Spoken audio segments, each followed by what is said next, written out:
하며 결단하며 순종하는 귀한 시간 되도록 역사하여 주시옵소서. 예수님의 이름으로 기도하였습니다. 아멘. 우리가 갈라디아서 말씀을 계속 보고 있습니다. 특별히 갈라디아서의 전체적인 구조는 총 6장 정도 되는 그렇게 길지 않은 서신이지만 구조는 따져보면 크게 세 부분으로 나눌 수 있습니다. 1, 2장과 3, 4장과 5, 6장입니다. 어렵지 않죠? 그래서 지난 시간까지 우리가 1, 2장을 봤습니다. 그리고 오늘부터 또 3장에 들어가게 되는데요. 1, 2장에서 특별히 바울이 강조하고자 했던 부분은 자신의 우선 사도권이었어요. 무엇이었습니까? 내가 사람으로부터가 아니라 하나님으로부터 부여받은 또 부름받은 사도고, 내가 전한 복음은 그래서 사람의 생각으로 된 것이 아니라 하나님의 계시로 말미암은 것을 너희에게 전해줬다라는 것이었어요. 그러면서 바울이 그것을 강조하기 위해서, 물론 그런 의도만 있는 것은 아니었지만 썼던 한 가지 중요한 예화가 굉장히 충격적인 예화였죠. 그것이 바로 베드로 책망 사건이었어요. 지난 주일에 봤던. 그러니까 바울이 베드로를 책망한 사건이죠. 베드로가 바울을 책망한 게 아니라, 여러분 잘 아시겠지만 베드로가 선배입니까? 바울이 선배입니까? 연배는 정확히 잘 모르겠지만 사역 순위로 따지면 바울은 상대도 안 되죠. 베드로는 심지어 예수님의 수제자였고 예루살렘 교회의 지도자였던 반면에 바울은 그 당시 한참 예수 믿는 자들 잡아놓고 죽이려던 사람이었어요. 그러다가 예수님의 계시로 말미암아 뒤늦게 회심을 해서 뒤늦게 그 제자 사도의 무리에 들어온 사람이었단 말입니다. 그럼 어떻게 보면은 선후배 관계로 따지면 바울은 베드로한테 베드로 눈도 못 맞출 만한 그런 한창 까마득한 새까만 후배라고도 볼 수 있겠죠. 특히 선교지 같은 데 가보면 사역하는 데 있어서 그게 그렇게 중요한지 잘 모르겠습니다만 이 선후배 관계가 매우 엄격한 것을 제가 종종 보거나 듣긴 합니다. 목사들도 예외는 아닌 것 같고요. 물론 그런 질서가 필요하겠죠. 그런데 여기서 보니까 바울이 베드로를 책망했다는 이야기가 2장 하반절에 나오고 있는 거예요. 그래서 그 이야기가 도대체 뭔가 하고 잘 들여다보니까 베드로가 한마디로 매우 위선적으로 행동했다라는 것을 바울이 지적을 합니다. 그러니까 이런 거였죠. 같이 그 유대인들이 오니까 베드로가 그전에는 예루살렘에서 온 사람들이 오기 전에 이방인들하고 식사 잘 같이 하고 있었어요. 베드로는 유대인이죠. 유대인들은 절대 이방인들하고 같이 밥을 먹지 않아요. 그들에게 중요한 것이 정체성이고 하나의 율법입니다. 근데 베드로가 고넬료 사건 이후에 하나님이 이방인들에게도 그리스도를 믿음으로 말미암는 구원을 주셨다 함을 인정하게 되고, 그때부터 이방인하고도 스스럼 없이 어울리고 식사 교제를 해요. 여기까지는 좋았어요. 근데 예루살렘에서 유대인들이 오니까 갑자기 덜컥 겁이 나서 혹시 이거 보고 뭔가 오해가 생기거나 불필요한 갈등이 생길까봐 그 식사 자리를 급히 떠나가 버립니다. 자기 딴에는 그냥 큰 생각 없이 한 행동일 수 있어요. 근데 문제는 뭐예요? 이 행동이 미친 영향력이 어마어마했다라는 거죠. 왜 그렇습니까? 베드로기 때문에. 예. 그러니까 이런 거죠. 총회장, 오늘날 뉴스에서 막 이슈되는 막 그 목사들의 발언들이 저 같은 한낱 개척교회 목사들이 말하는 것들입니까? 아니면은 나름 사회에서 그 유명하다고 하는 분들입니까? 예, 그렇기 때문에 논란이 되고 영향력이 있는 거잖아요. 베드로도 그 당시에 그런 위치에 있던 사람이기 때문에 단순히 그가 한 행동이 자기에게서 끝난 게 아니었어요. 그래서 그 여파가 어땠는지 바울이 기록해 놓았죠. 어떻습니까? 남은 유대인들도 그와 같이 외식되었다. 그리고 심지어 자신의 가장 친한 동료이자 동역자인 바나바마저도 베드로를 따라 그렇게 행동했다고 나와요. 그러니까 이 걷잡을 수 없이 문제가 심각해진 것이죠. 그러니까 그것을 본 바울이 어떻게 했어요? 이것을 해결하기 위해서, 신속히 교정하기 위해서 취했던 행동은 무엇입니까? 몰래 조용히 저 선배님 제가 좀 드릴 말씀 있습니다 하고 나서 얘기한 게 아니었어요. 우리가 지혜롭게 하려면 그렇게 해야겠죠. 근데 모든 사람이 보는 앞에서 면전 앞에다 대고 베드로 선배님 이거 아니지 않습니까? 라고 말했다라는 것이죠. 베드로가 얼마나 충격을 먹었을까요? 베드로의 반응은 안 나와요. 어쨌든 간에 근데 바울이 그렇게까지 했던 이유는 뭐냐? 내가 이렇게 해서 베드로도 책망했던 사람이야 의시되는 게 아니고 그것이 복음의 진리에서 벗어난 것이므로 많은 사람들이 거기에 유혹되었고 그렇기 때문에 이것이 신속히 교정되어야 한다라고 판단했기 때문입니다. 그래서 그렇게 충격요법을 써서라도 베드로에게 말했고 거기 있는 사람들도 베드로처럼 행동했다면 여러분 잘못입니다라는 것을 분명하게 말하고 싶었던 거예요. 근데 결과적으로는 그것이 바울의 사도권을 어떻게 보면 입증해주는 예일 수도 있고요. 아니면 반대일 수도 있어요. 왜 그런가 하면 그건 베드로와 각을 세운 일이기 때문에 어떻게 보면 좋은 예는 아닐 수 있기 때문에 그렇습니다. 그러나 바울이 생각하는 것은, 바울이 중요하게 여기는 것은 그것이 아니죠. 바로 그가 지금 얘기하고자 하는 복음의 진리에 과연 합당하냐 이겁니다. 그리고 자신이 베드로를 그렇게 책망할 수밖에 없었던 그 이유에서부터 2장 하반절에 그 믿음으로 말미암는 구원의 의라는 것을 바울이 설명하고 그것이 3장, 4장에 자세히 다시 풀어서 설명이 되는 거예요.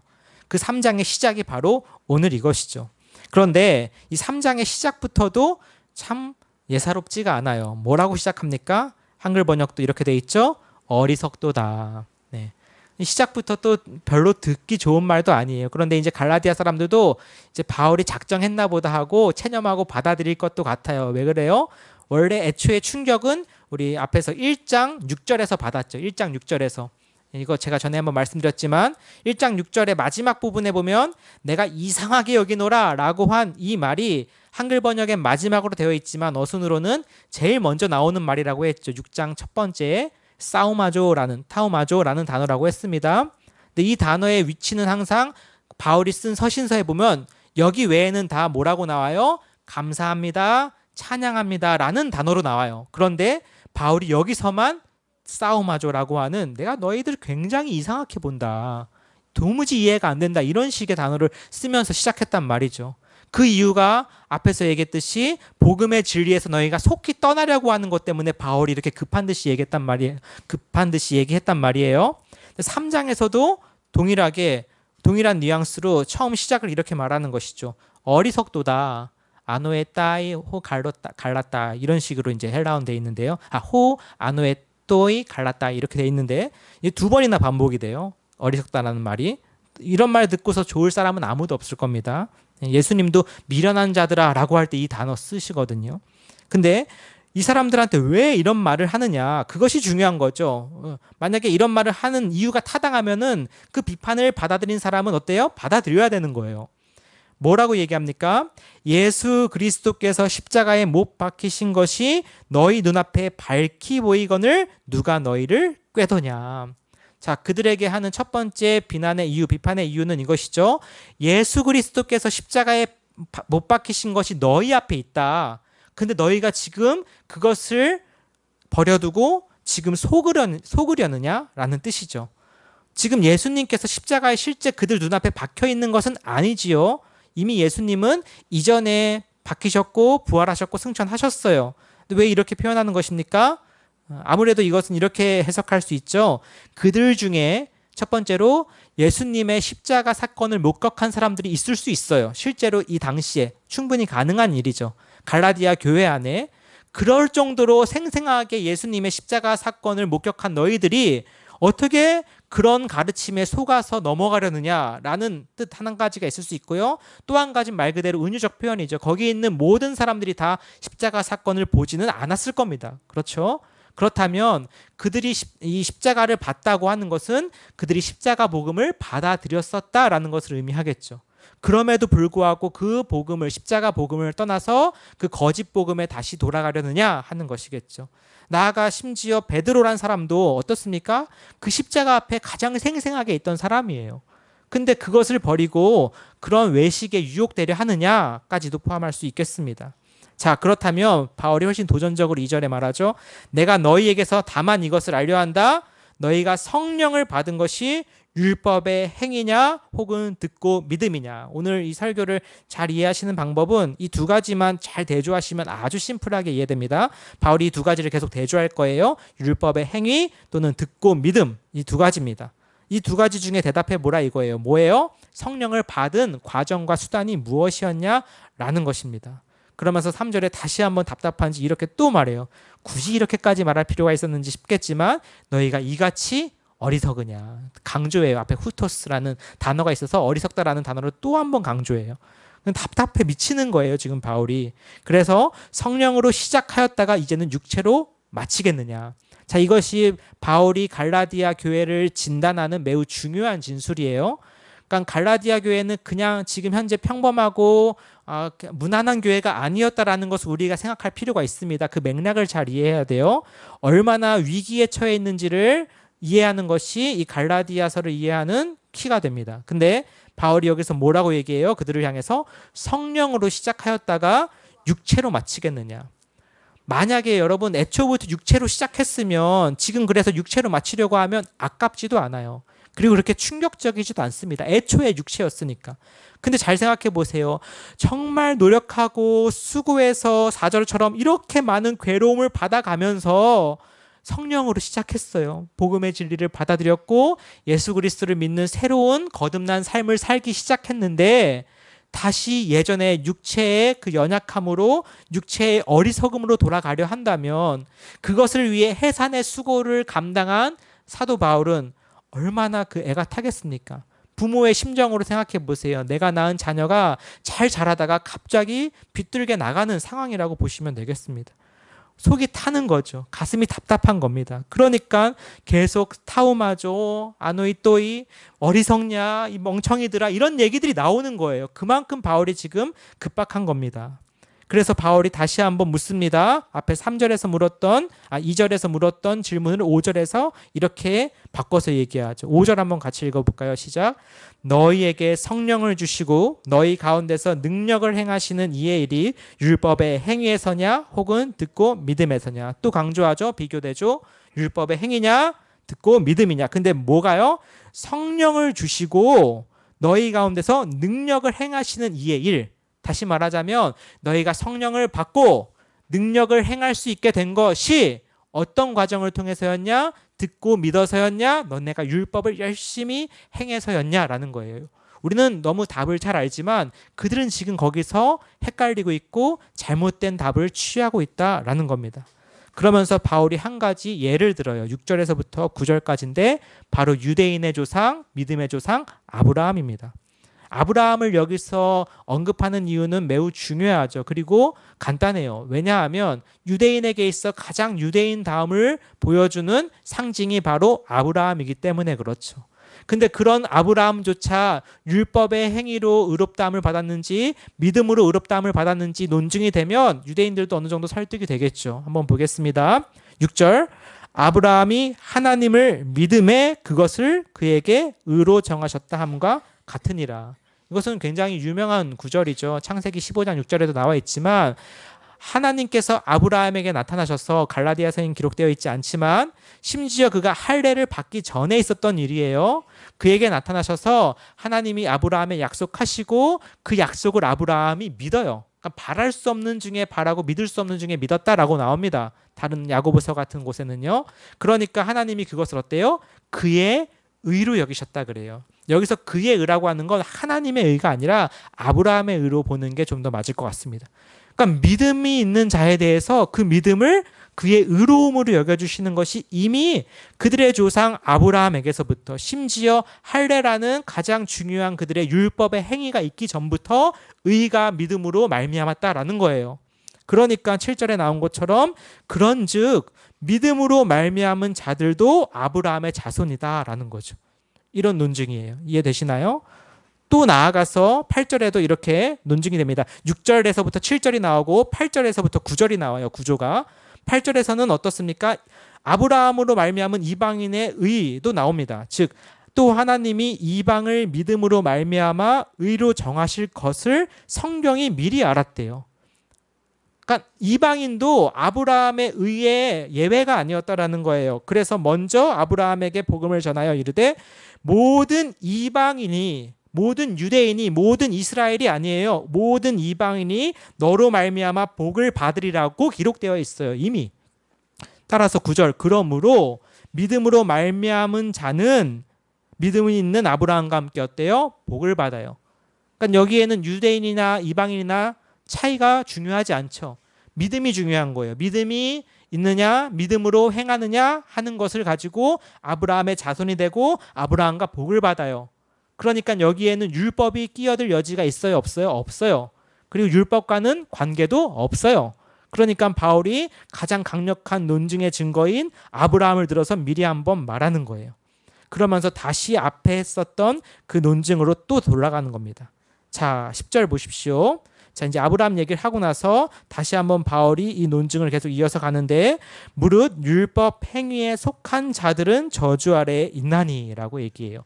근데 이 10절까지 가면 정말 좀 힘들어요. 이 구절 참 난해하거든요. 아무리 이제 바울이 아브라함 얘기까지 했다 하더라도 9절까지는 어느 정도 따라오겠는데, 그렇다고 10절에 너무 지나친 반전이 이루어져요. 이거 그냥 읽으면 그냥 읽혀진다고 할 수도 있는데, 사실 그렇다고 무릇 율법 행위에 속한 자들은 저주 아래에 있다라고 얘기하는 것은 굉장히 그 당시로서는 도전적이고 위험한 발언이에요. 왜 그런가 하니, 잘 생각해 보십시오. 여러분, 바울과 예수님이 가졌던 유일한 성경은 구약이에요. 그들에게 신약은 없습니다. 우리는 신약적 배경을 갖고 이 성경을 많이 보지만, 그 당시 사람들은 구약만 가지고 성경을 읽는단 말이에요. 그래서 구약이 굉장히 중요한 것인데, 자, 구약을 읽는 사람들에게 있어서 율법은 어떤 개념일까요? 율법은 한마디로 복이에요. 복. 이스라엘이 왜 복된 민족입니까? 율법이 있기 때문에 복이 있다 그래요. 그래서 시편 1편도 복 있는 자는 여호와의 말씀을 주야로 묵상한다라고 하고, 그래서 시냇가에 심은 나무와 같다고 하잖아요. 그러니까 율법이 있는 것은 그들에게 있어서 다른 민족과는 완전히 다른 차별화된 요소이면서 동시에 유일한 복이라고도 할 수 있을 만큼의 중요한 복이죠. 근데 여기서 바울이 어떻게 뒤집고 있어요? 율법 행위에 속한 자들은 복되다라고 했던 게 구약의 원리예요. 이해되시나요? 구약에서 늘 시편 같은 거 보세요. 율법을 따라 행하는 자들은 복되다라고 얘기합니다. 그런데 율법 행위에 속한 자들은 저주 아래 있다, 이렇게 말해요. 되게 어려운 부분이에요. 학자들도 이 부분에 대해서 해석이 굉장히 많이 달라집니다. 이거 어떻게 해결해야 될까요? 그런데 어쨌든 이 정도 좀 의문을 갖고 나머지를 좀 바울이 어떻게 얘기하는지 좀 더 봐야 될 것 같아요. 기록된 바 이런 구절을 들어서 바울이 이렇게 얘기한다라고 말하는 것 같아요. 누구든지 율법책에 기록된 대로 모든 일을 항상 행하지 아니하는 자는 저주 아래 있는 자라 하였기 때문에 율법 아래 있는 자는 저주에 있다라고 말해요. 이해되세요? 그래도? 이해되세요? 우리 태연 형제님 저보다 더 성경을 깊게 보실 수 있을 것 같아요. 저는 이 부분에까지도 사실 잘 이해는 안 돼요. 왜 그런가 하면 이 신명기, 여기서 인용된 신명기 구절이요, 신명기 27장 26절일 겁니다 아마. 그런데 이 신명기 구절을 지금 찾아보진 않을게요. 이 구절을 가서 보면 바울이 인용한 이 맥락에서 말한 그 뜻이 전혀 아니에요. 여러분 아마 나중에 신약의 구약 인용이라고 하는 부분을 혹시라도 연구해 보실 일 있으면 좀 놀라실 겁니다. 신약에서 특별히 바울 같은 경우 구약을 인용해 오는 경우 그 구약에서 얘기하던 그 맥락에서 갖고 오는 경우가 별로 없어요. 그냥 자기가 말하는데 필요한 대로 인용을 하는 식이란 말입니다. 그러니까는 아니 바울이 이거 성경을 좀 잘 알고 쓴 게 맞아? 라고 이해가 될 정도예요. 근데 그것에 대해서는 이제 훨씬 더 학문적인 논의나 얘기가 있어야겠지만 여기서는 그 시간 관계상 다 말은 못해요. 중요한 것은 어쨌든 바울이 이 신명기 27장에서 쓰여진 이 뜻은 뭐냐면 이 말씀대로 행하지 않으면 저주받는다라는 거예요. 뭘 얘기하는 거냐면 말씀대로 순종해라라는 거예요. 말씀대로 순종해라. 율법대로 순종해라. 그 앞에 율법에 다양한 여러 가지 율법들이 아주 많이 나열이 돼 있거든요. 그리고 이 율법대로 따르지 않은, 행하지 않는 사람들에겐 저주가 있다라는 마지막으로 율법을 강조하는 말이에요. 그래서 아멘 할지어다 라고 끝나는 구절이에요. 그런 말씀을 가지고 바울이 지금 인용하면서 뭐라 그래요? 율법에 속한 자들은 저주에 있다 그래요. 이게 무슨 말인가요? 그러니까 율법을 행하지 아니하는 사람은 저주 있다라는 것은 이해가 되죠. 근데 율법의 행위에 속한 자들이 저주에 있다라고 말하니까 이 완전히 앞에 성경의 진술을 뒤집어 엎는 것과 같은 효과가 난단 말이에요. 그럼 이것을 읽는 갈라디아 교인들이나 유대인들은 이 말씀을 도대체 어떻게 받아들일까요? 도대체 무슨 말하는 거야? 라고 던져버렸겠습니까? 쉽지 않아요. 그러나 조금만 더 보겠습니다. 자, 그렇다면 11절에 이렇게 기록이 되어 있어요. 바울은 또 이렇게 말합니다. 또 하나님 앞에서 아무도 율법으로 말미암아 의롭게 되지 못할 것이 분명하니 이는 의인은 믿음으로 말미암아 살리라 하였음이라. 12절까지 읽을게요. 율법은 믿음에서 난 것이 아니니 율법을 행하는 자는 그 가운데서 살리라 하였느니라. 여기서도 계속 이제 성경을 인용해서 가지고 오는 것이죠. 자, 여기에 대한 기본적인 전통적인 해석, 그러니까 주로 우리 개신교에서 해오던 해석은 다음과 같습니다. 왜 이렇게 바울이 말할 수밖에 없는가? 이거 아마 익숙하실 거예요. 들어보신 분들은. 애초에 우리가 율법을 다 완벽히 순종할 수 있는 존재로 지어진 것이 아니기 때문에 라는 것이죠. 이해되십니까? 그러니까 율법이라는 것이 있어요. 근데 우리는 이 율법을 온전히 또는 완전히 다 행할 수 있는 능력이 있습니까? 없습니까? 능력이 없어요. 그렇기 때문에 우리는 그 율법을 다 행할 수 없는 사람들이기 때문에 결국 저주에 있다라는 거예요. 야고보서 2장 23절에 보면 율법 모든 것을 다 우리가 순종하고 지키더라도 하나만 범해도 온 율법을 범한 것으로 여긴다고 했거든요. 그런 만약에 기준에 본다면 저와 여러분들 중에서 이 율법을 온전하게 따르고 행했다라고 말할 수 있는 사람 있을까요? 없을까요? 없겠죠.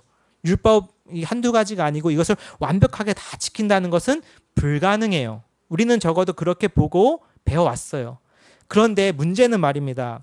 여기에 있는 이 글을 읽는 유대인들 또는 갈라디아 교인들도 우리처럼 동일한 생각을 했을까라는 거예요. 그러니까 이런 전통적 해석은 이 성경보다 이 성경 이후에 사람들이 생각하면서 나온 해석이거든요. 아주 매우 보편적인 해석이긴 합니다만 그렇게 해석하기에는 이 바울의 10절 말이요. 너무 과격해요. 그리고 이것에 대한 바울의 설명이 없어요.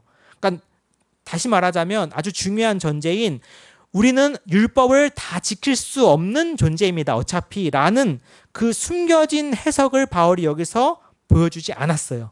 좀 이해되세요? 좀 어려운 부분이에요. 그러니까 바울이 이토록 중요한 진술, 우리는 다 율법을 온전히 지킬 수 없는 존재라는 이 숨겨진 전제를 이것을 여기다가 밝히지도 않으면서 이런 10절과 같은 무리한 이야기를 하는 바울일까라는 게 이제 의문이었던 거죠. 저도 이 부분이 참 쉽지 않았고 우리가 앞에서 그래서 권 교수님 통해서도 한번 이런 비슷한 이야기들을 들은 것 아닙니까? 이런 부분 때문에 미리 준비운동을 충분히 한 거예요. 그러니까 그럼 바울이 여기서 얘기하는 도대체 율법의 행위란 게 뭐냐라는 것을 우리가 여기서 좀 살펴보는 게 필요한 것이죠. 단순히 율법의 행위란 게 성경에 나와 있는 그 하나님께서 주신 여러 가지 계명들, 특별히 뭐로 대표되겠습니까? 10계명 같은 거겠죠. 10계명으로 대표되는 여러 가지 율법들을 열심히 지켜서 구원받으려는 그런 헛된 생각들을 바울은 지금 지적하고 있는 것일까? 아니면 여기서 얘기하는 율법의 행위는 조금 더 다르고 특별한 의미일까라고 했을 때 저는 후자 쪽이라고 생각하는 편인 것이죠. 이건 절대적인 건 아닙니다. 해석의 차이가 있어요. 뭐냐? 이 갈라디아서 전체 맥락을 봤을 때 율법의 행위라고 하는 것은 단순히 구약에 기록되어 있는 하나님의 말씀에 대한 순종, 열정, 열심을 뜻한다라기보다는 바로 앞에서 보여줬던 이 맥락이 뭐였어요? 베드로의 위선과도 같은 율법의 행위를 보는 베드로의 위선과도 같은 율법의 행위로 보는 것이 훨씬 더 자연스럽게 저는 보여져요. 그러니까 여기서 말하는 율법의 행위라는 것은 뭐냐? 베드로처럼 자기 잘 먹다가 그들의 율법 때문에 유대인들이 오니까 물러난 것이죠. 그 자리를 갑자기 피한 거예요. 그게 율법의 행위죠. 왜 그래요? 유대인의 율법은 이방인과의 식사를 엄격하게 금하고 있으니까. 또 이 외에도 음식 규정이나 안식일 규정, 할례 얘기가 갈라디아서에 나온다고 말씀드렸죠.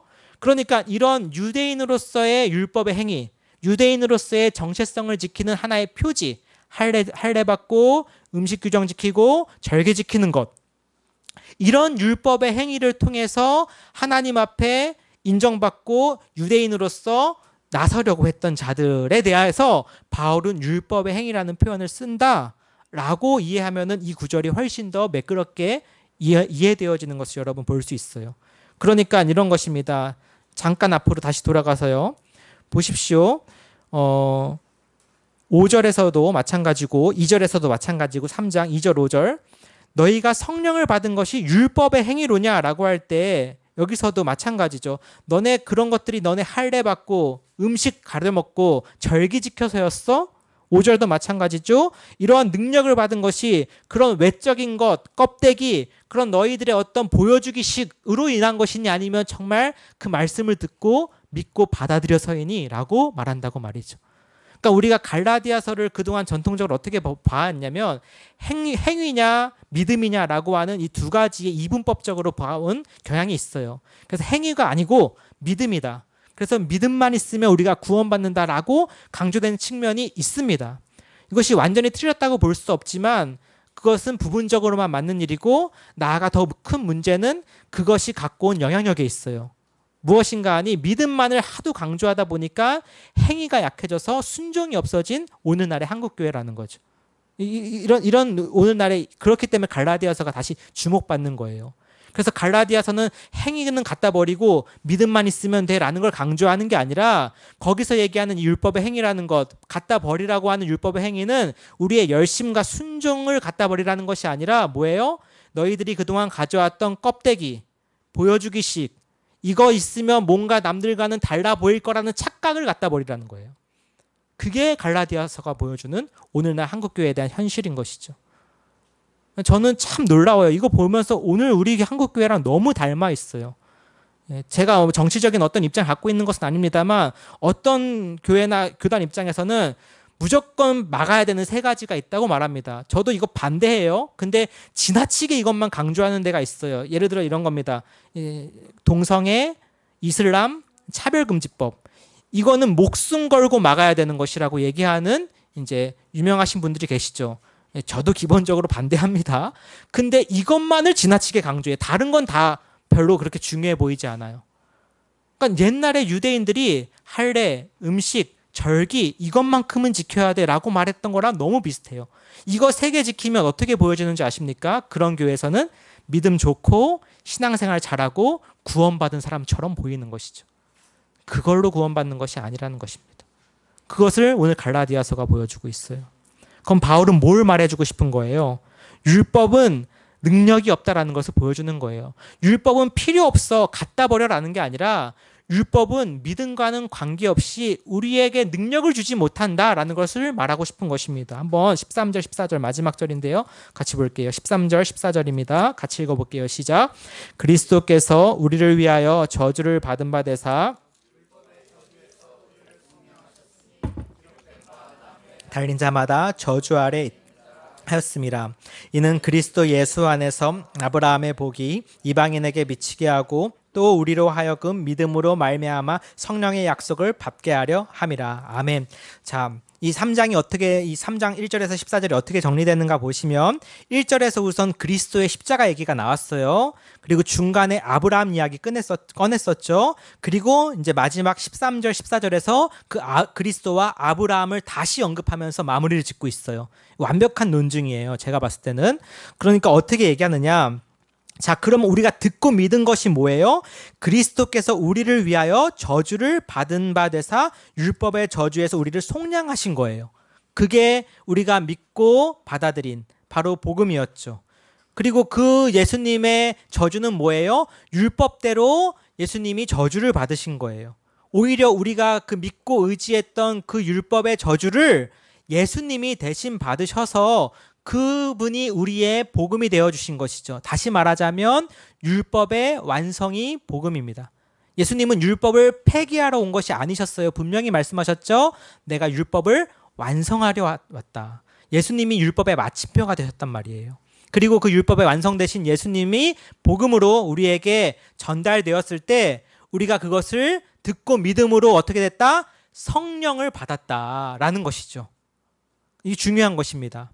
그리고 갈라디아 교인들은 이미 그 성령을 받은 자들이에요. 그래서 너희가 지금 그 받은 성령이 도대체 무엇을 통해서냐? 너네 그동안 해왔던 그런 유대인들처럼 그들이 강조하는 것처럼 할례 받고 음식 규정 지키고 절기 지키면 그런다고 성령이 너희한테 주어졌니?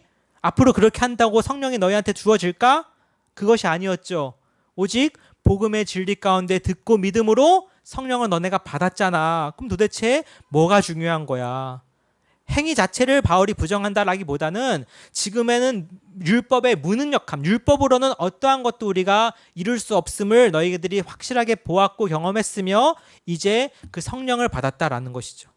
그리고 이 성령은 다시 말하자면 우리에게 무엇이 됩니까? 정리할게요. 바로 능력이 되는 것입니다. 성령을 받는 것이 왜 중요한가? 그것이 우리로 하여금 이제 능력이 있게 만들기 때문이에요. 왜 그런가? 전에 여러분 이 구약의 율법들을 이들이 지킬 수 없다라고 한다면 우리 다시 성령을 받은 우리들은 주님 앞에 능력을 갖게 돼요. 그런데 어떤 능력이냐? 하나님 앞에 순종하고자 하는 능력인 것이죠. 물론 그것도 완전하다고 완벽하다고 볼 수 없습니다. 성령을 받은 우리도 때로는 넘어지고 실수하고 죄도 짓죠. 저도 그렇기 때문에 잘 알고 있어요. 그러나 궁극적인 능력이 있어요. 무엇입니까? 하나님의 나라로 이끄는 능력이 그 안에 있기 때문에 그래요. 그래서 우리 힘으로 가는 게 아니에요.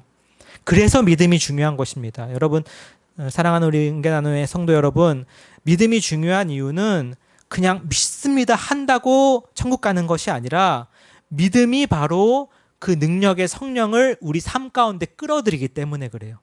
그것이 아니고서는 우리가 성령을 받을 수도 능력을 경험할 수도 없어요. 오직 믿음만이 그렇게 가능하게 하기 때문에 그렇습니다. 그래서 믿음은 단순히 그냥 하나님 앞에서 믿습니다 한마디 고백하고 천국 티켓 끊는 것이 아니라 오늘날 우리가 살아가는 이 땅에서 하나님의 성령으로 살아갈 수 있게 하는 능력을 주시는 수단이라는 것이. 그래서 믿음이 중요한 것이에요. 그렇기 때문에 우리가 믿음을 찾는 것이고 주님께서도 우리에게 믿음을 강조하시는 것이죠.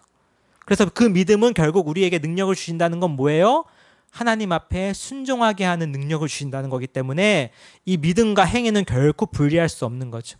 아, 그래, 이제 믿음이면 됐구나, 행위는 필요 없구나, 이런 논증이 결코 아니라 그 믿음이 결국 우리를 순종의 능력으로 이끌어들인다는 것입니다.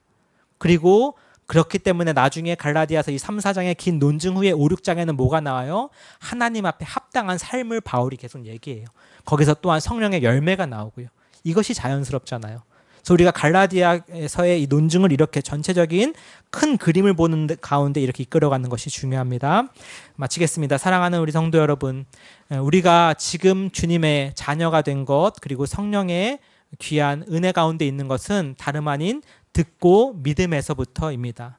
그러나 그 듣고 믿음이 단순히 믿음으로 끝나는 것이 아니라, 믿음만으로 끝나는 것이 아니라 바로 우리로 하여금 이 땅에서의 삶을 하나님 앞에 순종 가능케 하는 능력이라는 것을 다시 한번 마음에 되새기시면서 오늘 우리가 하나님 앞에 이 믿음으로 성령을 다시 간구하고 능력으로 덧입는 저와 여러분 되시기를 주님의 이름으로 축복합니다. 마지막으로 다시 한번 앞에 불렀던 찬양인데요. 찬송가 앞에 불렀던 찬양 491장입니다. 저 높은 곳을 향하여. 우리가 1절하고 5절만 한번 부르고 같이 한번 기도하겠습니다. 그런 복음과 능력을 생각